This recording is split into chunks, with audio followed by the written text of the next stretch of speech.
খা। সুরজ, এটা তুমি কি করছো? ছাড়ো, আমাকে ছাড়ো বলছি।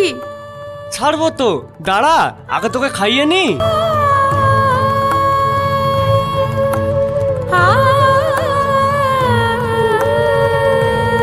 সহ্য করতে পারবে?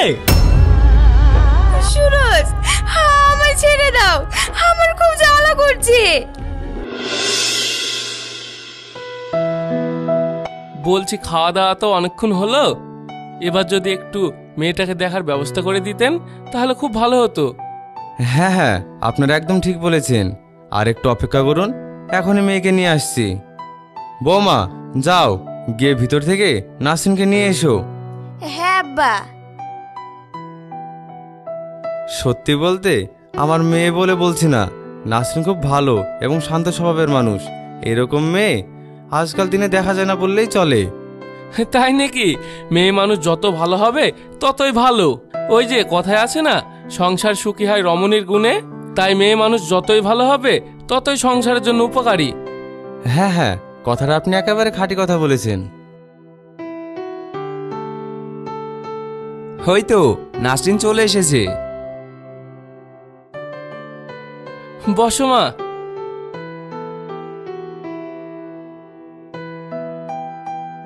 মুখটা একটু তোলো মা। মাশাআল্লাহ, খুব সুন্দর দেখতে। তো মা, তোমার নাম কি? আমার নাম নাসরিন খাতুন। তোমরা কয় ভাই বোন? এক ভাই এক বোন। বাবা, খুব ভালো। তো সোহেল ভাই, তোমার কিছু জানার আছে? না না, আমার কিছু জানার নেই। মেয়ে আমাদের পছন্দ, এটাই অনেক। যাও মা, যাও ঘরে যাও।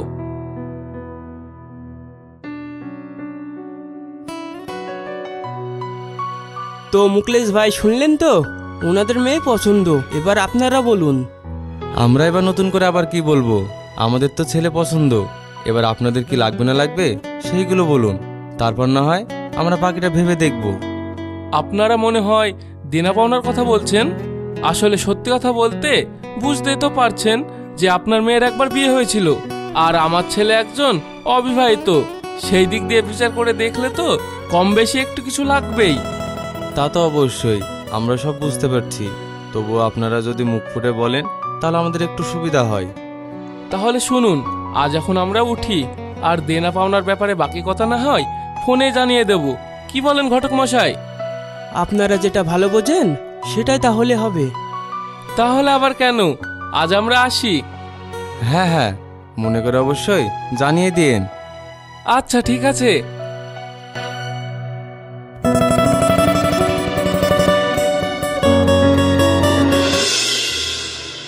ভাবি, তোমরা যেটা করছো সেটা কি ঠিক করছো?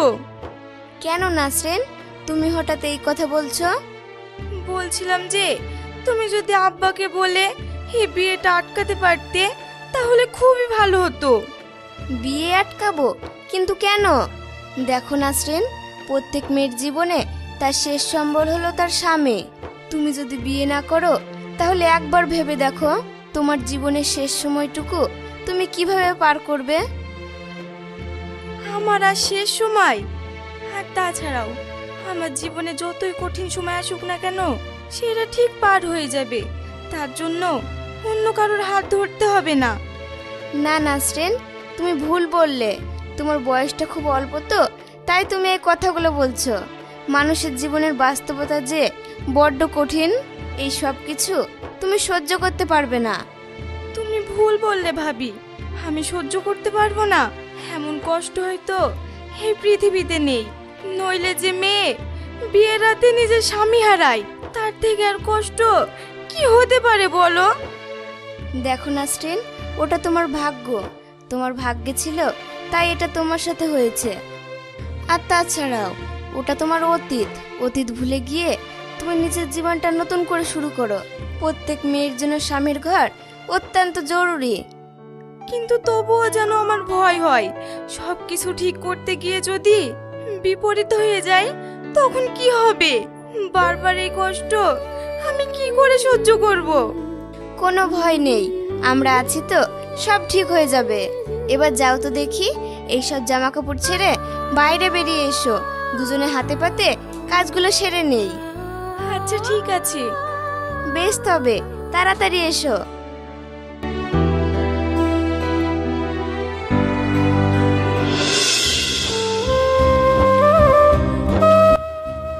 ঝিলিক, ঝিলিক, আব্বা, নাসরিন, তোমরা কোথায়? তাড়াতাড়ি বাইরে বেরিয়ে এসো। বাবারে বাবা, কি এমন হয়েছে যে এইভাবে চিৎকার করছো? গিয়েছিলে তো বাজারে। বলি, সেখানে কি আকাশ ভেঙে পড়লো যার জন্য এত চিৎকার করছো?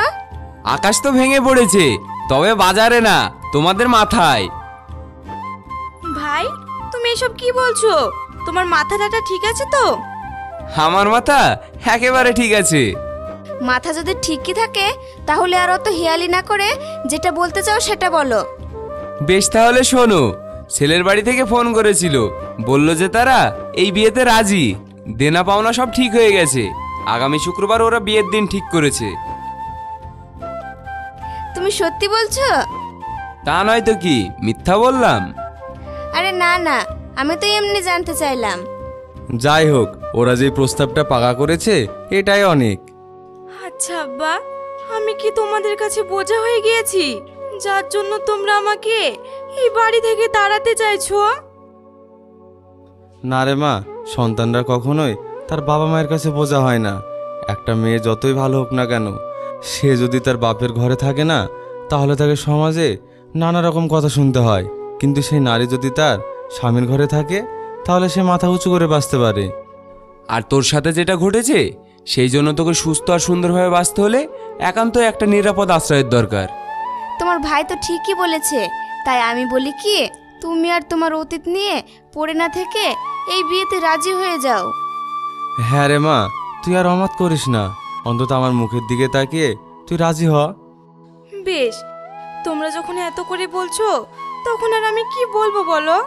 তোমাদের যেটা ভালো মনে হয় সেটা করো। তাহলে আবার কেন? রাকেশ, তুই বিয়ের আয়োজন করতে শুরু কর। হ্যাঁ আব্বা।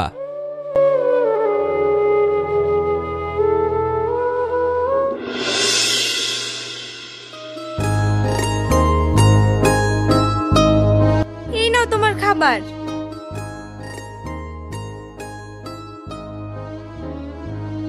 কি ব্যাপার, বসে রইলে যে? পাখা দিয়ে বাতাসটা কে করবে? হ্যাঁ, করছি।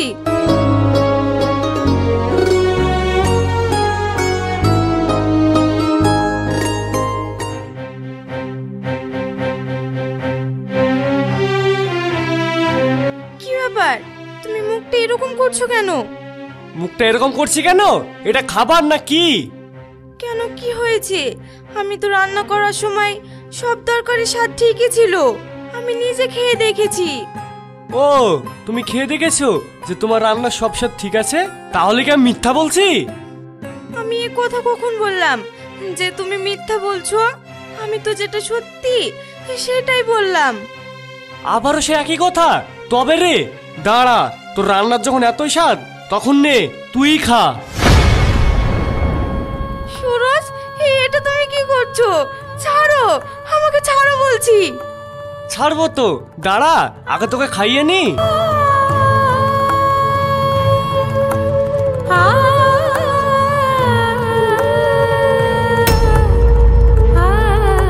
সুরজ, ছাড় বলছি। এটা তুই কি করছিস? কেন, কি করছি তোমরা চোখে দেখতে পাচ্ছ না? আমি যে পাপ করেছি সে পাপের মাসুল গুনছি। পাপ? তুমি কোন পাপের কথা বলছো? কেন, তোমার মতো একটা বিধবাকে বিয়ে করার পাপ? সুরজ, এসব তুমি কি বলছো? যা বলছি ঠিক বলছি। না, তুই ঠিক বলছিস না। তুই হয়তো ভুলে যাচ্ছিস যে তোর মতামত নিয়ে এই বিয়েটা দেওয়া হয়েছে। হ্যাঁ, তাই আর রোজ রোজ এই অশান্তি বাড়িয়ে কোনো লাভ নেই। দেখতে দেখতে 1 বছর হয়ে গেল, আমরা আর এই অশান্তি নিতে পারছি না। নিতে যখন পারছো না, তখন নিতে বলছে কে তোমাদের? ওকে বাড়ি থেকে বার করে দিলে তো পারো। বার করে দেবে? কিন্তু আমার কি অন্যায়? তোমার অন্যায় এটাই যে তোমার বাপ বিয়ের সময় 5 লক্ষ টাকা দেবো বলেছিল, আর আমি সে টাকার লোভে তোমাকে বিয়ে করেছি।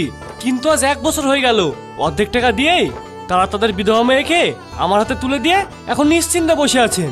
বাকি টাকা দেওয়ার কোনো নামই নেই। তার মানে আমার আব্বা দেওয়া তোমাকে কথাটা রাখতে না পারাটাই আমার দোষ? না না, সেটা না, তার থেকে বড় দোষ হলো যে তুমি দুপক্ষ মেয়ে, তোমাকে বিয়ে করে আমি বন্ধু বান্ধবী আত্মীয় স্বজনের কাছে কারো কাছে মুখ পাই না। সুরজ, অনেকক্ষণ ধরে তোর বিয়াদবপনা সহ্য করছি, কিন্তু আর না। হ্যাঁ হ্যাঁ, এখন তো এসব বলবেই। আমার জীবনটা নষ্ট করে তোমাদের শান্তি হয়নি, এবার এসেছে পরের মেয়ের হয়ে সালিশি করতে।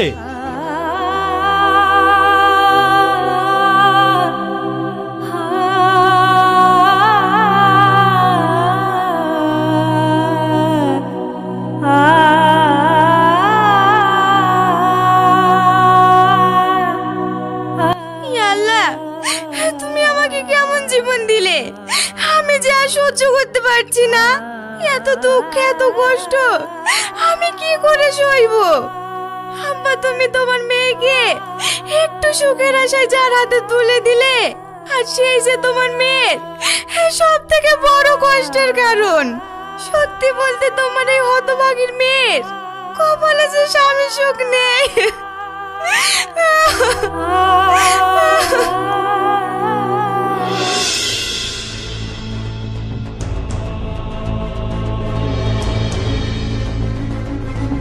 আরে সুরজ ভাই, কোথায় যাচ্ছিস? কেন, দেখতে পাচ্ছিস না কোথায় যাচ্ছি?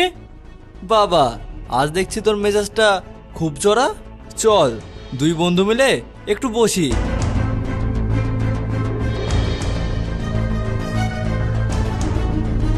আচ্ছা ভাই, ব্যাপারটা কি বলতো? ব্যাপার আবার কি, শালা বিয়ে করে জীবনটাই শেষ। তুই কি ভাবির জন্য বলছিস? ও নয়তো আবার কার কথা বলবো? দেখি আগুন আছে? হ্যাঁ আছে।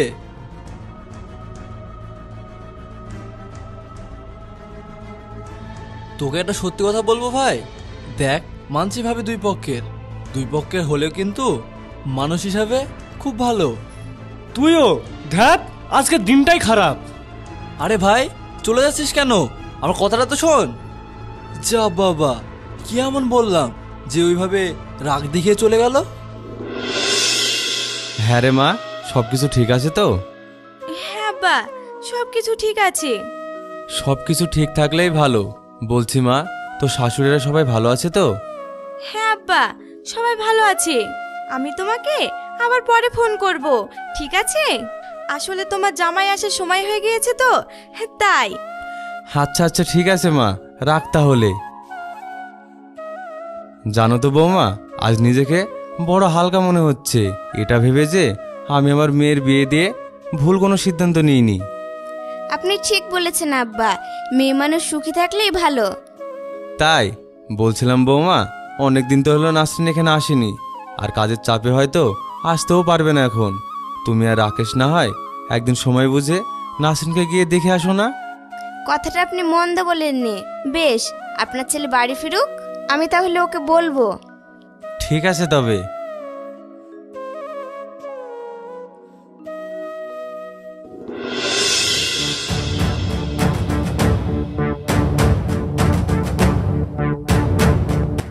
এ কি সুরজ, তুমি আবার ঘরে বসে বিড়ি খাচ্ছ?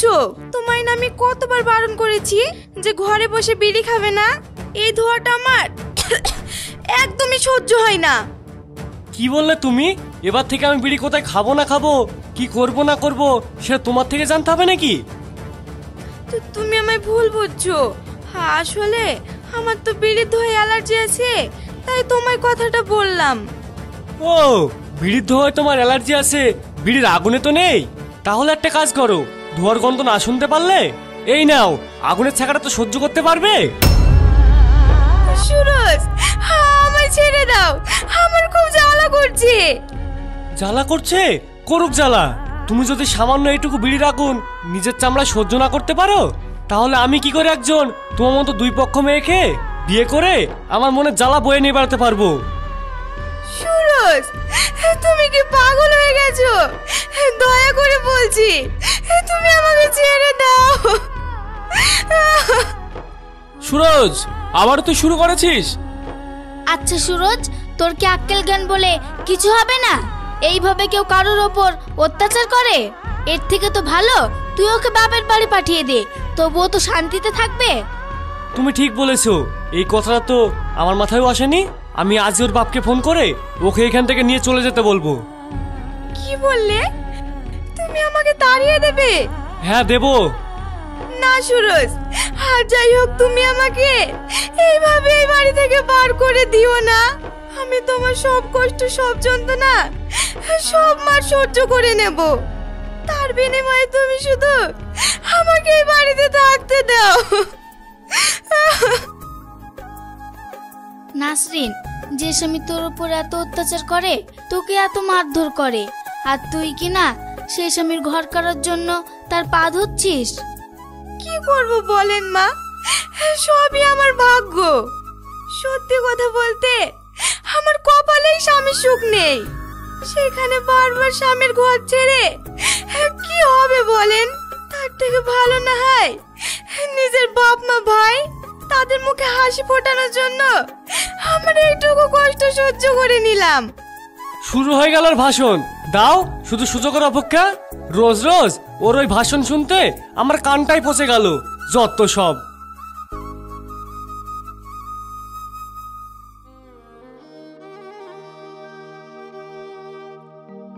তোকে কি বলে যে আমি সান্ত্বনা দেব তার ভাষাই আমার কাছে নেই। তবে তোর মায়ের মতো হয়ে একটাই কথা বলবো, স্বামীর ঘর করার জন্য আল্লাহ তোকে মনের যে জোর আর শক্তিটা দিয়েছে, সেটা যেন এরকম ভাবে সবসময় তোর ভিতরে থাকে, যাতে একদিন কষ্টটাকে আপন করে তোর সব কিছু তুই ফিরে পাস।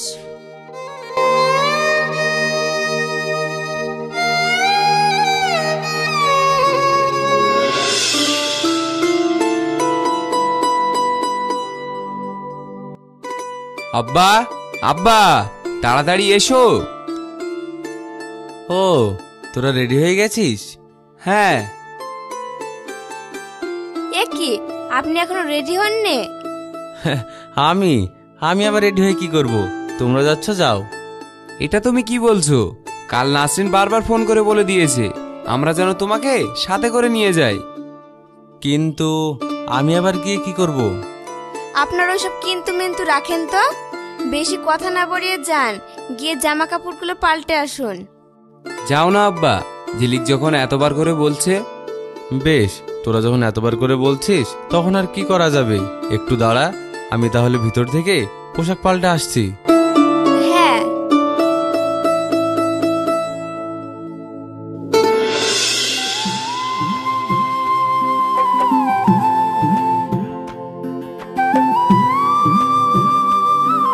কি হলো বৌমা, তোমার রান্না শেষ? হ্যাঁ মা, শেষ হয়েই এসেছে, শুধু মাংসটা করলেই হয়ে যাবে। তাড়াতাড়ি করো, এদিকে যে আবার ওদের আসার সময় হয়ে গেল। হ্যাঁ মা।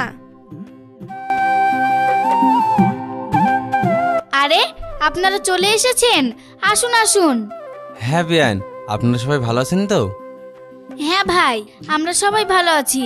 আপনাদের দেখে আরো বেশি ভালো হলাম। আচ্ছা বিয়ান, সবাইকে দেখছি, কই নাসরিনকে তো দেখছি না। নাসরিন, ও তো রান্নাঘরে রান্না করছে। আপনারা আমার সঙ্গে ভিতরে গিয়ে বসুন, আমি নাসরিনকে ডেকে দিচ্ছি। আচ্ছা ঠিক আছে।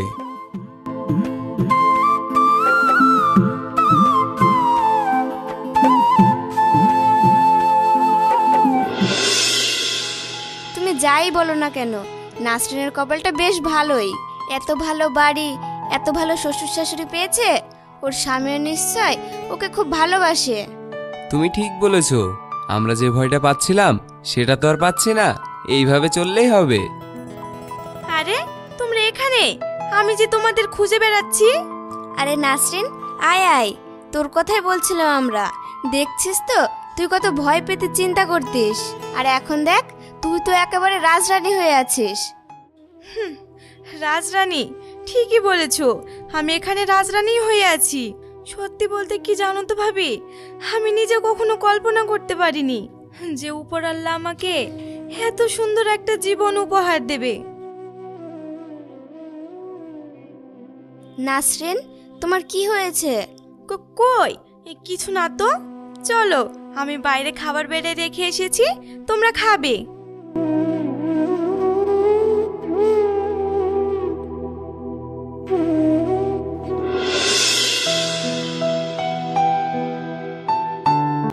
ভাবি তোমাকে অল্প করে ভাত দিই? বেশ, খুবই অল্প দেবে। হ্যাঁ। নাসরিন, তোমার ওই গলার দাগটা কিসের? ও কিছু না ভাবি। কিছু না বললেই হবে, দেখি তো। পোড়ার দাগ? তবে যে তুমি আমায় বললে কিছু না।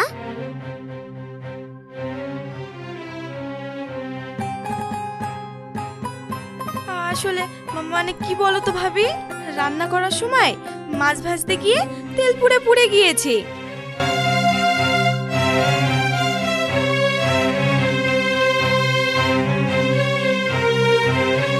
কি রে, তুই উঠে পড়লি যে? আমার খাওয়া শেষ।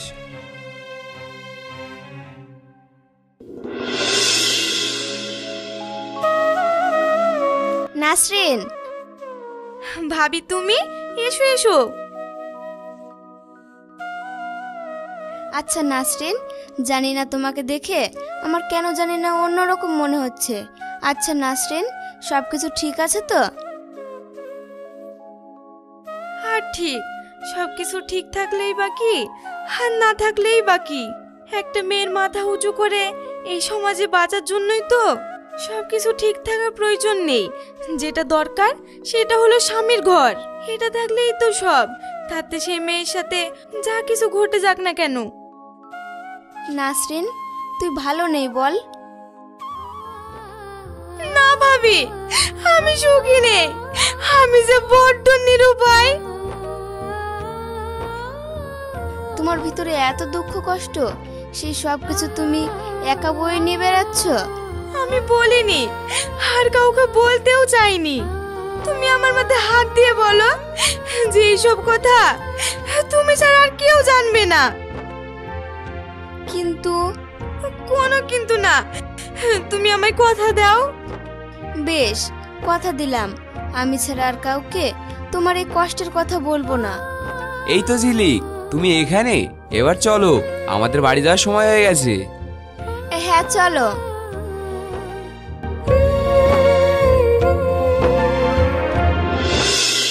তাহলে ভাই আজ আমরা আসি। বাবা সুরজ, আসি।